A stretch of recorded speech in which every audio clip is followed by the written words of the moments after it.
नमस्कार, मैं मनोल राजपूत। आप देख रहे हैं सुजय समाचार खास बुलेटिन 41 जिले 41 खबर में आपको अपने जिले से जुड़ी तमाम छोटी और बड़ी खबरें देखने को मिलेंगे, जिनका सीधा सरोकार आपसे और आपकी सरकार से है। जिलेवार खबरों की तरफ बढ़े उससे पहले एक नजर डालते हैं आज की बड़ी हेडलाइंस पर। जयपुर में सहकार दीपोत्सव मेला 2025 का हुआ शुभारंभ। ग्रेड पटाखों पर मिल रही 55% तक की छूट। भरतपुर में नवीन आपराधिक कानूनों पर भव्य प्रदर्शनी का हुआ लाइव प्रसारण, हजारों नागरिक जुड़े। बीकानेर में ग्रेन इंडस्ट्री एक्सपो 2025 का हुआ आयोजन, किसानों और व्यापारियों को मिला फायदा। चलिए अब खबरों पर बात करते हैं विस्तार से।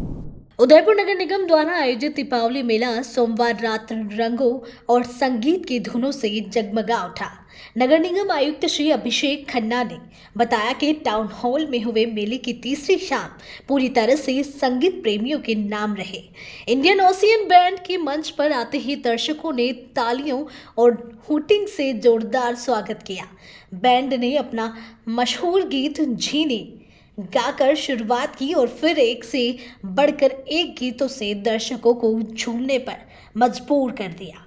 उन्होंने कंदी साहब, बॉल वी विल, माँ रीवा, जादू माया, साउथी जैसे कई हिट गाने पेश किए। केंद्रीय गृह मंत्री अमित शाह के सोमवार को हुए जयपुर दौरे के दौरान अजमेर शहर का गंज थाना वीडियो कॉन्फ्रेंसिंग के माध्यम से विशेष रूप से जोड़ा गया। यह चयन इसलिए खास रहा क्योंकि भारतीय न्याय संहिता की धारा के तहत चेन स्नेचिंग के पहले मामले में सजा दिलाने का गौरव गंज थाना को मिला है। देखिए, आज जो जयपुर में माननीय गृह मंत्री जी अमित शाह जी आए, उसके बाद वहाँ पर एक प्रदर्शनी के थ्रू जो नवीन कानून आए हैं उसके संबंध में पुलिस विभाग के द्वारा आमजन के लिए भी वो प्रदर्शनी की गई और उस तरीके से बताया जा रहा है कि नए कानूनों के अंदर क्या क्या प्रावधान है जो आम जनता के लिए है। इसी क्रम में आज समस्त थाने जितने भी पूरे ज़िले के हैं वो समस्त थाने उस प्रोग्राम से बीसी के माध्यम से जुड़े हुए थे। थानों के साथ साथ सभी सीओ ऑफिस से भी आमजन और पुलिस के जो अधिकारी कर्मचारी हैं वो जुड़े हुए थे और इसके साथ साथ अजमेर में ऑडिटोरियम के थ्रू भी और आम जनता को जोड़ा गया था, जिससे आम जनता को नवीन कानूनों में किस प्रकार से वो विक्टिम सेंट्रिक हैं, किस प्रकार से जो आम जन है उसके लिए जो फायदे के लिए जो प्रावधान बनाए गए हैं, जैसे वीडियोग्राफी करना सीजन के समय पर, जैसे कुछ नए सेक्शंस आए हैं जिन सेक्शन जैसे चेन स्नैचिंग का नया सेक्शन है, ऑर्गेनाइज क्राइम के नए सेक्शन है, उनके बारे में पूरी जानकारी दी गई है। इस क्रम में गंज थाने से मैं आईजी साहब भी यहाँ से जुड़े हुए थे। गंज थाने में एक अच्छा केस जो नवीन कानून के माध्यम से आम जनता को न्याय दिलाने में हम सक्षम हो पाए हैं, वो एक चेन स्नैचिंग का मैटर हुआ था, जिसमें with in under 3 months trial complete होकर 3 साल की सज़ा जो है वो अपराधियों को की गई है। और इसी प्रकार से आशा करते हैं कि जो ये नए कानून आए हैं इसके बाद जो आम जनता को न्याय मिलने में और अच्छी वृद्धि होगी और त्वरित न्याय मिलेगा। इसके लिए पुलिस और पूरी की पूरी प्रणाली और पूरा का पूरी जो सरकार है, राज्य सरकार और देश की सरकार कटिबद्ध है। अन्य थाना क्षेत्रों में भी चेन स्नैचिंग होती है, अन्य थाने जी बिल्कुल, वो सारे जो केसेस जो है वो भी फॉलो अप किए जा रहे हैं और आशा करते हैं कि जल्दी, आज हमारे पास एक केस स्टडी है, कल हमारे पास 100 केस स्टडी। जयपुर सोमवार को सहकारिता राज्य मंत्री श्री गौतम कुमार दत्त ने भवानी सिंह रोड स्थित नवजीवन सहकारी बाजार में आयोजित सहकार दीपोत्सव मेला 2025 का दीप प्रज्वलन कर शुभारंभ किया। यह मेला 19 अक्टूबर तक प्रतिदिन सुबह 11 बजे से रात 9 बजे तक चलेगा। मेले में आमजन के लिए गुणवत्तापूर्ण ग्रीन पटाखे, त्योहारी सामग्री, सजावटी सामान, पूजन सामग्री और घरेलू उपयोग की वस्तुएं उचित दरों पर उपलब्ध कराई जा रही है। श्री दत्त ने कहा कि सहकारिता गुणवत्ता और विश्वास का प्रतीक है। दीपावली जैसे त्योहार पर आमजन को शुद्ध एवं सस्ते उत्पाद उपलब्ध करवाने के उद्देश्य से हर साल यह मेला आयोजित किया जाता है। भरतपुर जिले में नवीन आपराधिक कानूनों के क्रियान्वयन के 1 वर्ष पूर्ण होने के उपलक्ष्य में जागरूकता कार्यक्रम आयोजित किया गया। राज्य स्तरीय मुख्य आयोजन जयपुर स्थित जेईसीसी में नव विधान न्याय की नई पहचान थीम पर हुआ, जिसका उद्घाटन केंद्रीय गृह एवं सहकारिता मंत्री अमित शाह ने किया। इस कार्यक्रम का सीधा प्रसारण भरतपुर जिले के थाना उज्जैन से प्रारंभ किया गया। इसके साथ ही रिजर्व पुलिस लाइन और जिले के सभी पुलिस थानों में भी लाइव प्रसारण किया गया। भरतपुर के जिला पुलिस अधीक्षक श्री दिगंत आनंद ने बताया कि इस आयोजन का उद्देश्य नागरिकों को नवीन कानूनों और उनके अधिकारों के बारे में जागरूक करना है। भारत में जो नए कानून लागू हुए 1 जुलाई 2024 से, उसके संबंध में नए कानूनों के संबंध में सिखलाई और समझाइश और अभी तक जो प्रगति की गई उसके लिए सीतापुरा जयपुर में माननीय गृह मंत्री भारत सरकार के द्वारा एक प्रदर्शनी का उद्घाटन किया गया था आज, जिसका लाइव प्रदर्शन पूरे जिला भरतपुर के सभी थानों पर किया गया है, जिसमें जनप्रतिनिधि, CLG सदस्य, ग्राम सुरक्षा सखी, ग्राम रक्षक दल और हमारे सभी पुलिसकर्मी उसमें शामिल हुए। सभी ने माननीय गृह मंत्री महोदय का और माननीय मुख्यमंत्री महोदय का और हाई कोर्ट के चीफ जस्टिस श्री संजीव प्रकाश शर्मा जी और अन्य वरिष्ठ अधिकारियों को बहुत तन्मयता से सुना। भरतपुर शहर में पुलिस लाइन में एक कार्यक्रम आयोजित किया गया ऑनलाइन, जिसे भरतपुर शहर के सभी जनप्रतिनिधियों ने बढ़ चढ़कर भागीदारी ली और बहुत तन्मयता से आज सुबह से इंतजार में बैठे रहे। और कार्यक्रम शुरू होने से पहले नए कानूनों के संबंध में जितनी भी प्रशिक्षण सामग्री थी, आज हमारे भरतपुर शहर के नागरिकों ने और जनप्रतिनिधियों ने बड़े ही चाव के साथ उसको देखा, सुना और समझा। अभियांत्रिकी महाविद्यालय भरतपुर में देश की अग्रणी डीप टेक कंपनी द्वारा 6G तकनीक विकास विषय पर एक कार्यशाला का आयोजन किया गया। इस अवसर पर कंपनी के संस्थापक एवं मुख्य कार्यकारी अधिकारी श्री हरगोविंद बंसल ने पत्रकार वार्ता को संबोधित करते हुए कहा कि उनकी कंपनी भारत की शीर्ष 5 6G स्टार्टअप कंपनियों में से एक है और हाल ही में इसे IMC 2025 के दौरान प्रधानमंत्री श्री नरेंद्र मोदी के समक्ष अपनी तकनीकी प्रस्तुति देने का अवसर प्राप्त हुआ है। श्री बंसल ने बताया कि कंपनी का लक्ष्य अभियांत्रिकी महाविद्यालय भरतपुर को 6G अनुसंधान एवं विकास का राष्ट्रीय केंद्र बनाना है। इसके माध्यम से भारत न केवल 6G तकनीक के क्षेत्र में आत्मनिर्भर बनेगा, बल्कि विश्व पटल पर अग्रणी भूमिका निभाएगा। अनुसूचित जनजाति आयोग के अध्यक्ष श्री अंतर सिंह आर्य सोमवार को उदयपुर दौरे पर रहे। उन्होंने जिला परिषद सभागार में जिला स्तरीय समीक्षा बैठक की, जिसमें आयोग के डिप्टी डायरेक्टर ने आयोग की स्थापना, उद्देश्य, कार्यप्रणाली और गतिविधियों की जानकारी दी। बैठक में टीएडीए उपायुक्त रागिनी डामोर ने जिले में अनुसूचित जनजाति वर्ग की जनसंख्या, साक्षरता दर, बीपीएल परिवारों, आकांक्षी ब्लॉकों सहित विकास और कल्याण योजनाओं की प्रगति रिपोर्ट प्रस्तुत की। बीकानेर दाल मिल एसोसिएशन की ओर से आयोजित ग्रेन इंडस्ट्री एक्सपो 2025 उद्यमियों के लिए बेहद लाभदायक और प्रेरक आयोजन साबित हुआ। यह एक्सपो 3 दिनों तक पॉलिटेक्निकल कॉलेज खेल मैदान में आयोजित हुआ, जहां देश विदेश की आधुनिक मशीनें और नई तकनीकें प्रदर्शित की गई। कार्यक्रम में ऐसी मशीनें प्रदर्शित की गई जिनकी कीमत 15 लाख रुपए से लेकर 1 करोड़ रुपए से अधिक तक है। इन मशीनों से न केवल समय की बचत होती है, बल्कि उत्पादन की गुणवत्ता और गति भी बढ़ती है। एक्सपो में आए उद्यमियों को नई तकनीक को समझने और मशीनों के डेमो को देखने का अवसर मिला। बहुत ही अच्छा एक्सपो लग रहा है। ये बीकानेर के जो एग्रो का जो डेवलपमेंट देखते हुए इसको जो एग्रो एक्सपो वालों ने यहाँ लगाया है इसको, तो बीकानेर के लिए बहुत ही यूज़फुल है, क्योंकि यहाँ लगभग 100 के आसपास दाल मिलें हैं, जो नोखा है, बीकानेर है और अपने आसपास के एरियो में जो इंडस्ट्रीज हैं, दाल प्लांट है, उन सबका बेनिफिट मिलेगा इसमें। इंडस्ट्री यहाँ हमारे मैदा मिल भी कम से कम 8-10 मैदा मिले हैं। तो इस इंडस्ट्री नमकीन प्लांट है, नमकीन प्लांट में भी ग्राइंडिंग प्लांट, ग्रेडिंग प्लांट सब लगते हैं, तो यहाँ इसका बहुत अच्छा बेनिफिट मिलेगा। राज्य सरकार उद्यम को बढ़ावा दे रही है। उद्यम राज्य की आय को बढ़ावा दे रही है और राज्य की आय विकास को बढ़ावा दे रही है। बात यहाँ पर विकास की जा रही है और इस विकास के क्रम में बीकानेर दाल मिल एसोसिएशन ने जो राज्य की आय को बढ़ाने के लिए जो प्रयास किया है, उसकी सर्वत्र प्रशंसा हो रही है। आज यहाँ पर ग्रेन इंडस्ट्री एक्सपो लगाया गया है, जो 3 दिन से यहाँ पर चल रहा है और जिसका आज अंतिम समापन दिवस है। पॉलिटेक्निक खेल मैदान में जो यह ग्रेन एक्सपो आयोजित किया गया है, यहाँ पर देश विदेश की मशीनें जो इंडस्ट्री के काम आते हैं, जो माइनिंग है, ग्रेनिंग है, सॉर्टिंग है, स्टोरेज है और पैकेजिंग है, उनमें ये बहुत सहायक सिद्ध हो रही है।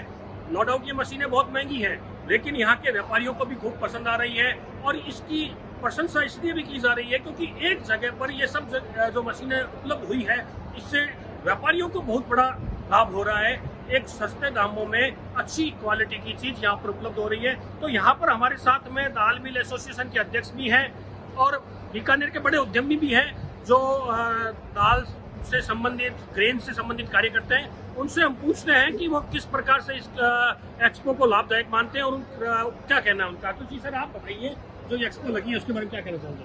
निश्चित रूप से बीकानेर के अंदर 2 साल के बाद बीकानेर दाल मिल एसोसिएशन, उनके अध्यक्ष ने जय किशन जी, सचिव राजकुमार जी ने ये जो एक्सपो लगाया है, निश्चित रूप से उद्योगों को बढ़ावा मिलेगा। और राज्य सरकार जो आत्मनिर्भर भारत के अंदर की बात करती है, तो यदि ऐसी मशीनरी का उपयोग होता है जिसमें कम से कम व्यक्तियों की जरूरत होती है और सब ऑटो होता है और ऑटो के साथ साथ क्वालिटी और क्वांटिटी दोनों बढ़िया होती है, तो इनके लिए दाल मिल एसोसिएशन को बहुत बहुत बधाई देना चाहूँगा। और निश्चित रूप से बीकानेर भी एक उद्योगों की प्रगतिशील में अपना नंबर बनाएगी। देखिए, ऐसा है कि बीकानेर जो है वो राजस्थान के अंदर जितनी दाल मिल है उनका हब बनता जा रहा है। यहाँ पे हमारे बहुत इंडस्ट्री लगी हुई है। हमारा ये प्रयास है कि हमारे उद्योगों के अंदर जो आधुनिकीकरण किया जा रहा है उसके हिसाब से जो मशीनों की उपलब्धता चाहिए वो सभी वेंडर यहाँ पे उपलब्ध है। हमारे जो उद्योग वाले हैं उनको आपस में सब जिस तरह का चाहिए उनको प्लांट, वो यहाँ पे अवेलेबल है।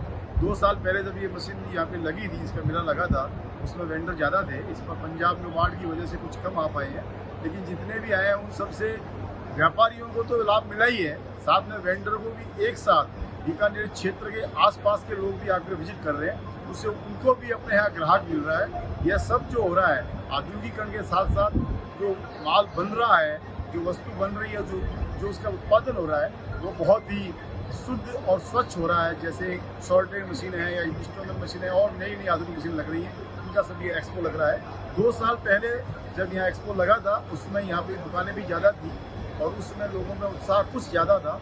इस बार कुछ राज्य सरकार की ऐसी स्थिति स्कीमें हैं जिससे उद्योगों के अंदर थोड़ा अड़चन आ रही है। हम सरकार के साथ निरंतर वार्ता में लगे हुए हैं। हम ये चाह रहे हैं कि जल्द ही और ज़्यादा प्रोत्साहन मिलेगा और हमारे उद्योग फलेंगे फूलेंगे। जी सर, आप मैं भूपड़ी दाल मिल एसोसिएशन से हूँ, अध्यक्ष भोरलाल। हमारे जय किशन जी है, मोहन जी है, हमारे भाई राम प्रताप जी, राजू जी, सब ने मिल के व्यापारियों ने ये पूछा है। और सबसे बड़ी चीज़ है कि सब ये हमारे संबंधित ये मशीनरी है, तो सब लोग जो यहाँ आएंगे, क्योंकि हर आदमी कोई नई मशीन के बारे में जानता नहीं है, तो यहाँ आके हर टेक्निकली नई नई मशीन है उसके बारे में जानकारी ले रहे हैं, तो इससे उद्योगों को फायदा भी मिलेगा और आने वाले दिनों के अंदर अच्छी उच्च क्वालिटी की मशीनरी लगेगी ताकि देश और विदेश में अपना प्रोडक्शन यहाँ से एक्सपोर्ट होगा। यहाँ पे सबसे ज़्यादा दाल मिल के साथ साथ मूंगफली का बहुत बड़ा हब बना है बीकानेर संभाग पूरा, वहाँ कम से 300 इंडस्ट्री लगी हुई है। तो ऐसी इंडस्ट्री लगने से मूंगफली दाना एक्सपोर्ट बहुत होता है, जैसे चाइना है, वियतनाम है, बहुत देशों में बाहर जाता है, तो इससे अपने को फायदा मिलेगा ताकि अपनी इंडस्ट्री आगे बढ़ावा मिले। हम शुभकामनाएं देते हैं कि ऐसी अपेक्षा लगा रहे और लोगों की आगे का कार्य अच्छा हो।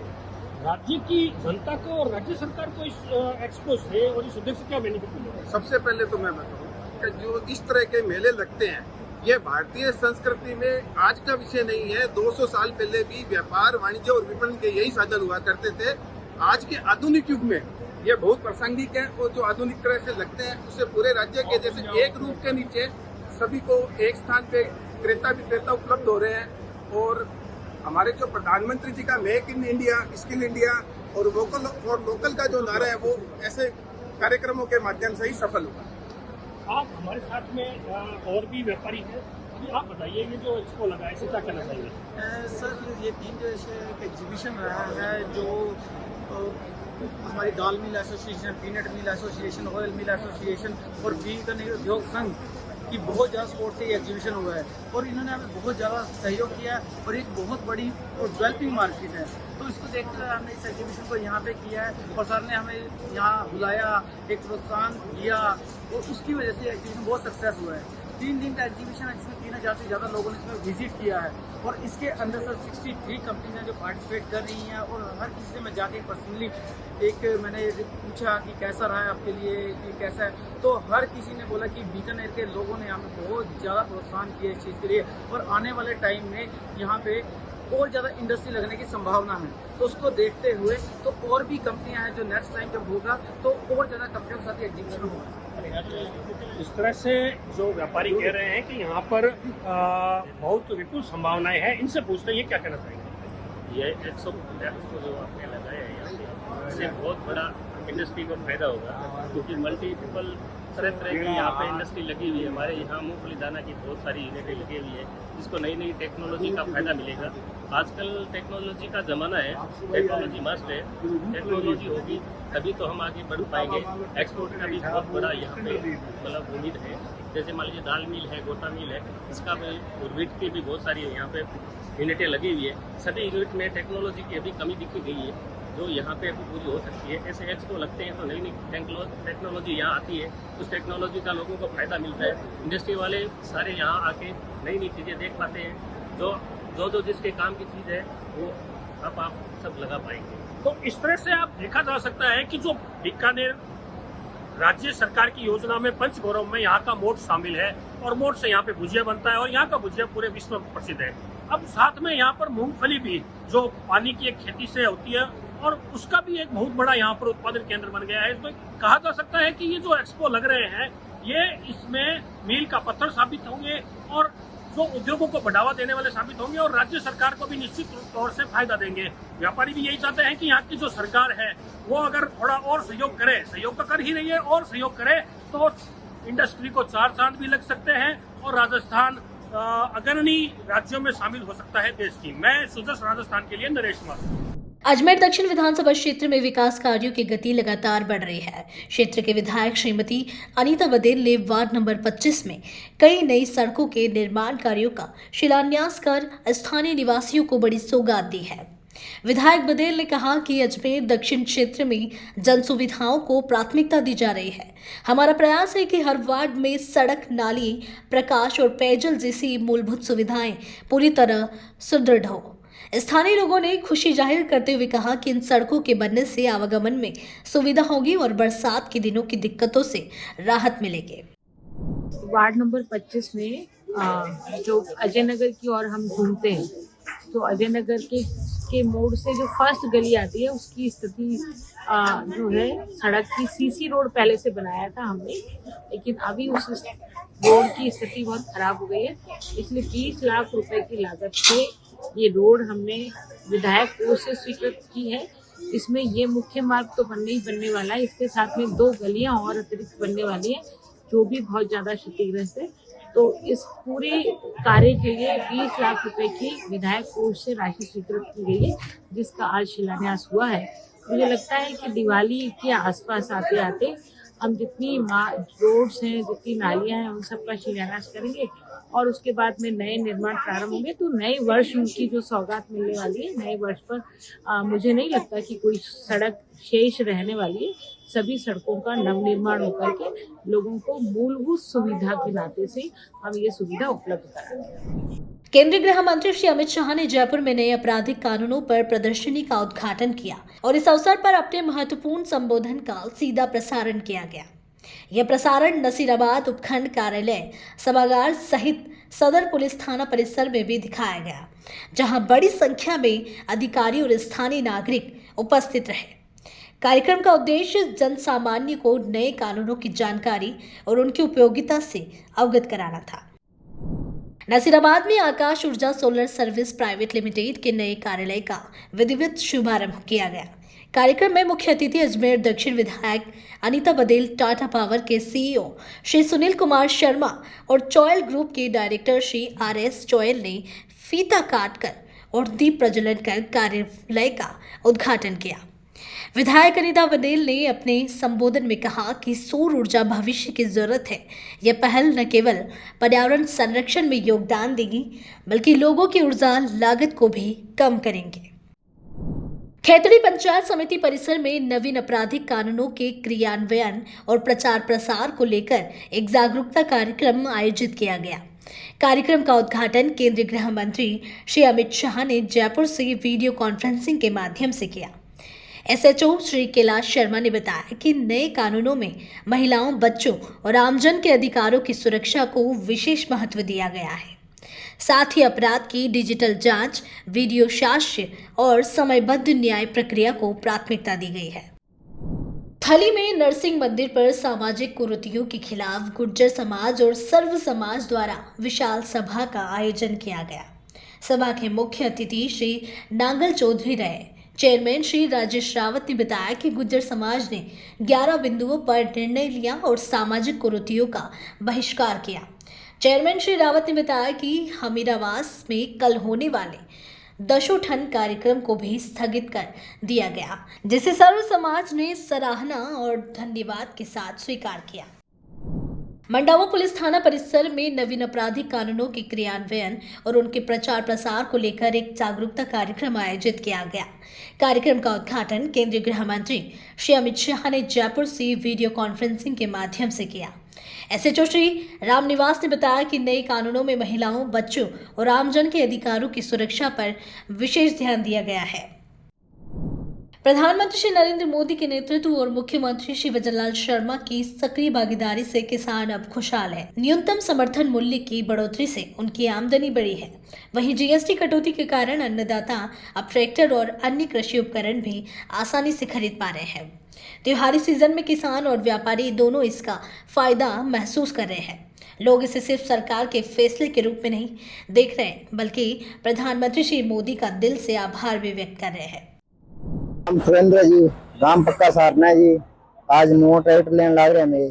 जीएसटी बहुत टूट गई है, पहला 12% ही, अब 5% पर हो गए। लगभग लाख रुपया का फायदा होने लग रहा है। आज ट्रैक्टर लेने में हौसला भी है आज, और खेती बाड़ी करनी है बढ़िया आसान हो गया है, इसलिए धन्यवाद। मैंने आज नया ट्रैक्टर लिया है। जीएसटी का हमें बहुत फायदा मिला है। 70-80 हज़ार रुपये ट्रैक्टर में कम हुए हैं। छोटे और बड़े सभी किसानों को इसका बहुत फायदा है। बड़े ट्रैक्टरों के अंदर लगभग 1.5 लाख रुपए कम हो गए, और छोटे बड़े सभी किसानों को इसका बहुत फायदा है। प्रधानमंत्री जी मोदी जी का बहुत बहुत धन्यवाद, जो आम आदमी, आम किसान हर एक को जो ये फायदा दिया है, उसका बहुत बहुत धन्यवाद। हमने अभी नवरात्रा में न्यू लैंड ट्रैक्टर खरीदा है। पहले दूसरी कंपनी का ट्रैक्टर था, वो बेच दिया था, और नवरात्रा का वेट किया क्योंकि जीएसटी 12% से 5% होने वाली थी, जिससे हमें प्रति ट्रैक्टर 50-60 हज़ार रुपये का मुनाफा हुआ। उस मुनाफे से हमने दूसरे कल्टीवेटर वगैरह कुछ खरीदे, और खेत का कार्य करने में हमें उससे फ़ायदा हुआ। नहीं तो हम दूसरे लोगों से लेके, उधार लेके या किसी से किराए पे लेके काम करना पड़ता। लेकिन जो 50-60 हज़ार रुपये बचे, उससे हमने औजार खरीदे और खेत का काम करने के लिए हमने उनका सही से उपयोग किया।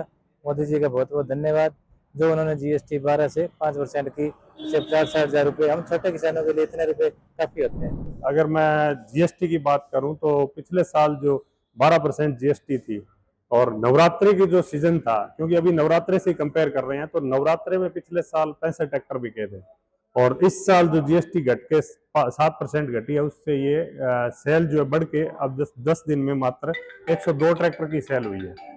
तो ये मतलब काफ़ी बढ़ोतरी है, और लगभग 40% की ग्रोथ पे है, और किसान भी इससे काफ़ी खुश हैं, और काफ़ी लोग आ रहे हैं और ट्रैक्टरों के रेट वगैरह पता कर रहे हैं। तो हर ट्रैक्टर में लगभग 60 से 70 हज़ार रुपए का फर्क पड़ा।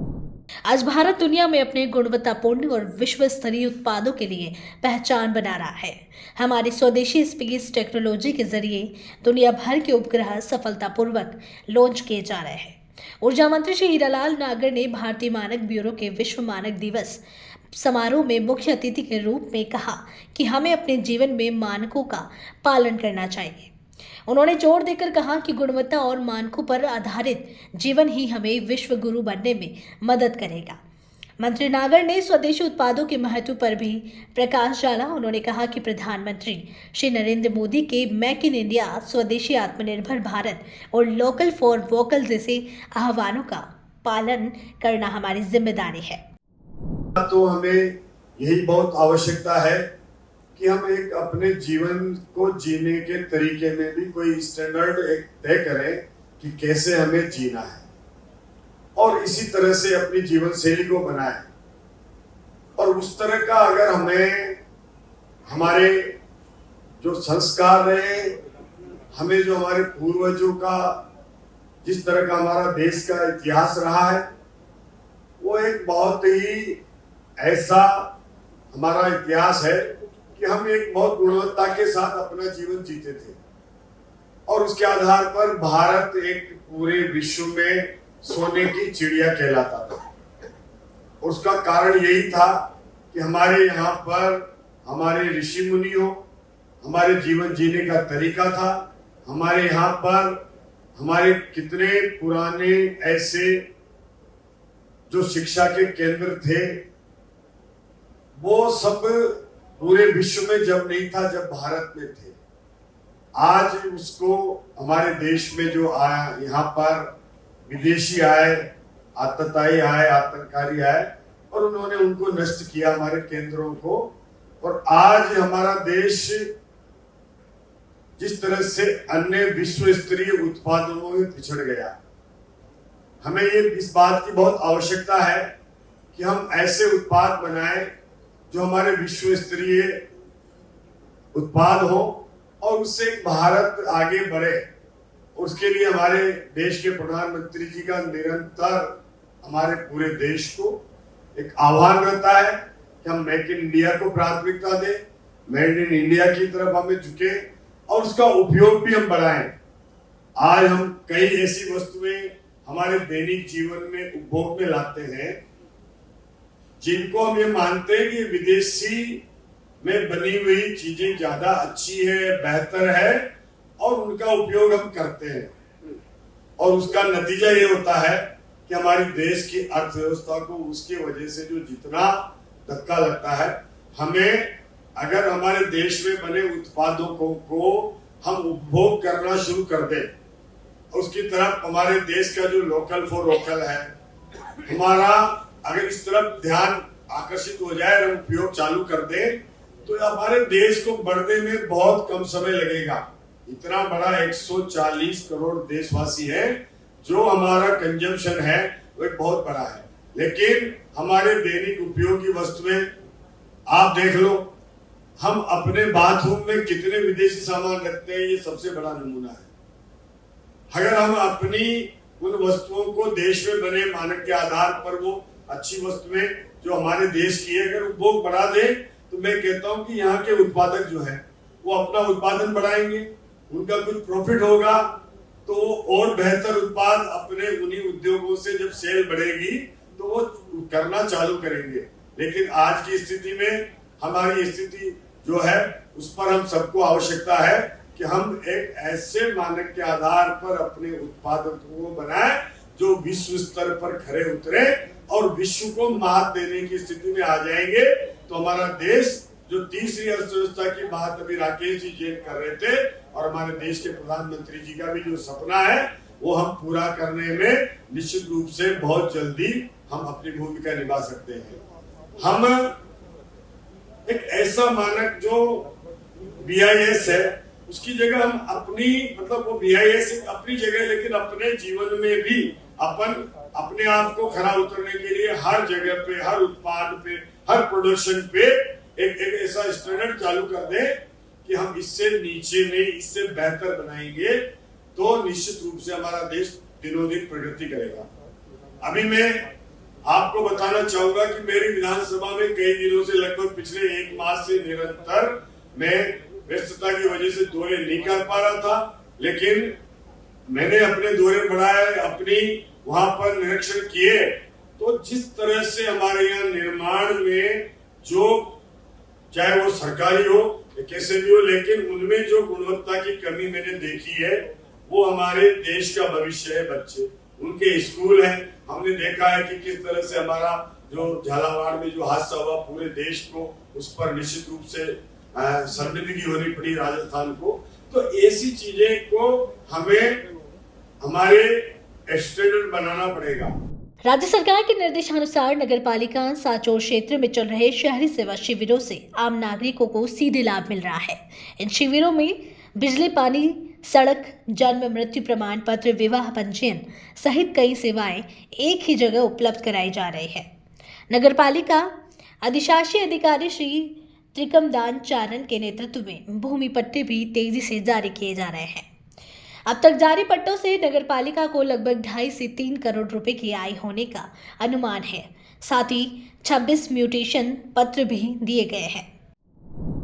बीकानेर जिला प्रशासन और बीकानेर विकास प्राधिकरण के संयुक्त प्रयास से जय नारायण व्यास कॉलोनी स्थित ग्रामीण हाट में हैंडलूम एंड हैंडीक्राफ्ट एक्सपो विरासत वेव्स का शनिवार शाम भव्य उद्घाटन हुआ।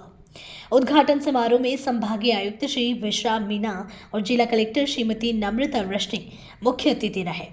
यह एक्सपो 11 से 18 अक्टूबर तक प्रतिदिन सुबह 11 बजे से रात 9 बजे तक आम जनता के लिए खुला रहेगा।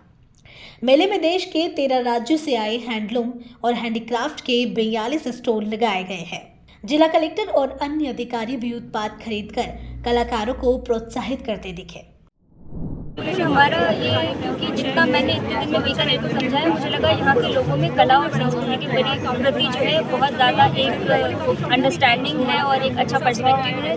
यही सोच के हमने 15 स्टेट से ऑलमोस्ट 30 आर्ट्स हैं जिनको यहाँ पर एक छत के नीचे लाया है, ताकि बीकानेर के लोगों तक हम इनकी कला को पहुँचा सकें और जो कला के प्रेमी हैं वो उसका मजा ले सकें। इस सीजन में शॉपिंग तो बनती है और फिर हैंडीक्राफ्ट्स हो तो बिल्कुल बनती है। देखिए, आप भी देख रहे हैं और ये एक तरीके से देश की एकता अखंडता का प्रतीक है। और आप देख रहे हैं कि देश के कोने कोने से जो हमारे आर्टिजन्स हैं, जो हमारे हैंडीक्राफ्ट और जो लघु उद्योगों को बढ़ावा देने के लिए बीकानेर में एक बहुत ही सराहनीय जो पहल है वो की गई है। मैं उम्मीद करता हूँ कि ये पूरे एक सप्ताह के लिए जो बीकानेर के जो लोग हैं उनको जो विविध स्टेट की जो आर्टिजन्स हैं, जो दस्तकारी है, जो हैंडीक्राफ्ट है, उसको निश्चित रूप से देखने का और परखने का और खरीदने का मौका मिले। बीकानेर को देखिए, बीकानेर के जो स्थानीय जो दस्तकार हैं उनको इससे सीखने का अवसर मिलेगा। हम देख रहे हैं कि बहुत विविध तरह की मतलब जो कला है उसको प्रदर्शित करने की कोशिश की है। तो यहाँ के जो आर्टिजन्स हैं वो निश्चित रूप से आपस में जो आइडियाज़ हैं उनको शेयर करेंगे और एक अच्छी मतलब जो विचार है उसको ग्रहण करेंगे और इसी तरीके से दस्तकारी को बढ़ावा मिलेगा। बिल्कुल, ये प्रयास यही था कि दिवाली की शॉपिंग जो है इस बार जो है वो हैंडीक्राफ्ट की शॉपिंग हो, दस्तकारों की शॉपिंग हो और उससे हम अपने घरों को रोशन करें। जो लोगों ने अपने हाथ से, अपनी मेहनत से जो काम किया है, जो बनाया है, उससे हम अपने घरों को रोशन करें। महिला है और महिलाएं इस बार सीजन में बहुत ज़्यादा खरीदारी कर रही है, इसको लेकर क्या आइडिया है? ये भी हमने सोचा था। ये तो वेडिंग सीजन भी आने वाला है और दिवाली का सीजन है, तो ज़्यादातर महिलाएं यहाँ की शॉपिंग करेंगी। तो यहाँ पे हमने उस टाइप से क्यूरेट किया, ये साड़ियाँ, ये सब लोग खरीदा है। आपने कोई आइटम खरीदा जो आपको? मैंने एक अजरक की साड़ी खरीदी है, कुछ अपने बच्ची के लिए टॉयज़ खरीदे हैं, बहुत अच्छी वेस्ट बंगाल का लखनवी टॉयज़ है वो खरीदे। जनजातीय विकास मंत्री श्री बाबूलाल खराड़ी ने खेरवाड़ा के सामुदायिक स्वास्थ्य केंद्र में राज्य का पहला KMC लॉन्च लोकार्पित किया। उन्होंने कहा कि राज्य सरकार की सर्वोच्च प्राथमिकता प्रत्येक व्यक्ति को उच्च स्तरीय चिकित्सा सुविधा निःशुल्क उपलब्ध कराना है। मंत्री श्री खराड़ी ने पलासिया ग्राम पंचायत में ग्रामीण सेवा शिविर का भी निरीक्षण किया। उन्होंने अधिकारियों को निर्देश दिए कि राज्य सरकार की कल्याणकारी योजनाओं का लाभ हर पात्र व्यक्ति तक पहुंचे। अनुपस्थित कर्मचारियों के कारण नोटिस जारी करने का भी आदेश दिया गया। अमृत भारत स्टेशन योजना के तहत विकसित बयाना रेलवे स्टेशन पर हाल ही में लगाए गए आकर्षक फव्वारे अब लोगों के लिए खास आकर्षण का केंद्र बन गए हैं। स्टेशन के मुख्य द्वार पर स्थापित ये फव्वारे न केवल स्टेशन की खूबसूरती बढ़ा रहे हैं बल्कि शहरवासियों के लिए एक नया विजिट पॉइंट भी तैयार कर दिया है। स्थानीय निवासी इस पहल की सराहना कर रहे हैं और बता रहे हैं कि बयाना स्टेशन अब सिर्फ एक ट्रांजिट पॉइंट नहीं बल्कि टूरिस्ट स्पॉट जैसा अनुभव देता है। जयपुर में केंद्रीय गृह मंत्री श्री अमित शाह ने वीडियो कॉन्फ्रेंसिंग के माध्यम से नए आपराधिक कानूनों की जानकारी दी। यह जानकारी भुसावर, वेर हलेना और खेडली मोड़ थाना सहित यह जानकारी भुसावर, वेर हलेना और खेडली मोड़ थाना सहित अन्य स्थानों पर आमजन तक भी पहुंचाई गई। भुसावर थाना अधिकारी श्री रामदयाल मीना ने बताया कि जयपुर में नव विधान न्याय की नई पहचान कार्यक्रम का शुभारंभ केंद्रीय गृह मंत्री श्री अमित शाह ने किया। उन्होंने नए आपराधिक कानूनों पर प्रदर्शनी का उद्घाटन किया और लोगों को आवश्यक जानकारी दी। नए कानून के संबंध में माननीय श्री अमित शाह केंद्रीय गृह एवं सहकारिता मंत्री ने आज राजस्थान पुलिस द्वारा नया विधान न्याय की नई पहचान प्रदर्शनी अपने उद्बोधन के बार सराहना की है तथा उक्त नए कानून के बारे में गृह मंत्री साहब द्वारा काफ़ी लोगों को जरिए भी इसी से बताया गया तथा नए कानून के क्या क्या फायदे हैं उसके बारे में प्रत्येक राजस्थान में प्रत्येक थाना स्तर पर एक प्रदर्शनी का आयोजित किया, जिसमें जरिए बीसी सभी लोगों को उद्बोधन किया। सभी लोगों ने कानून के बारे में ज्ञान प्राप्त किया। भुसावल कस्बे में पीएम श्री जगन्नाथ पहाड़िया राजकीय विद्यालय परिसर में स्व बंशीलाल पांडे पहलवान की स्मृति में निःशुल्क चिकित्सा परामर्श एवं जांच शिविर का आयोजन किया गया। इस शिविर में इंडस जयपुर हॉस्पिटल और काबरा आई हॉस्पिटल की चिकित्सकीय टीमों ने मरीजों की जांच की और उचित परामर्श दिया। ऑपरेशन योग्य मरीजों को जयपुर रेफर किया गया। आज भुसावर के पीएम श्री जगन्नाथ पहाड़िया राजकीय उच्च माध्यमिक विद्यालय भुसावर में हमारे ऐतिहासिक जो राजस्थान की शान थी बंसी पहलवान, उनके याद में आज कैंप लगाया गया है। जिनकी आँखों में परेशानी है, आँखों का कैंप, आँखों का दान सबसे बड़ा दान होता है। उसको देखते हुए हमारे यहाँ भुसावर के सब गणमान्य व्यक्ति पधारे हैं, सर्व जाति के लोग, और हमारे बंसी पहलवान को सब लोग याद कर रहे हैं। और मैं एक शिकायत मिली है कि बंसी पहलवान के नाम से यहाँ जो दंगल था, उस दंगल को उन्होंने इस तरह से बाउंड्री वाल कर दिया और उसका नाम निशान मिट गया। और मैं चाहता हूँ उस जगह बंसी पहलवान की मूर्ति लगे और बंसी पहलवान के चौराहे बने। इसी तरह से हाई सेकेंडरी में जो निर्माण कार्य हुआ है उसमें भी घपलेबाजी हुई है। मैं इसकी शिकायत हमारे झामरवाल खर्रा जी से करूँगा और हमारे शिक्षा मंत्री मदन दिलावर जी से करूँगा, क्योंकि मैं यहाँ का ही रहने वाला हूँ, मैं यहीं जन्मा हूँ और आज मैं यहाँ इस उद्घाटन में आया हूँ। उन्होंने शिकायत की, मुझे बहुत बुरा लगा है। यहाँ की सर्वजातीय समाज ने मुझे शिकायत की है और मैं हमारे मुख्यमंत्री के OSD RK त्रिपाठी जी को मैंने फ़ोन पर वार्ता की है। मैं चाहता हूँ यहाँ की समस्या के लिए यहाँ के सब लोग मुझे लिख के देंगे और मैं राज्य सरकार मैं अपने CM साहब को रखूंगा। 41 जिले 41 खबर बुलेटिन में आज के लिए इतना ही। फिर मिलेंगे नई खबरों के साथ। तब तक के लिए देखते रहिए सुजय समाचार। हमारे चैनल को लाइक, सब्सक्राइब और शेयर करना ना भूलें। धन्यवाद।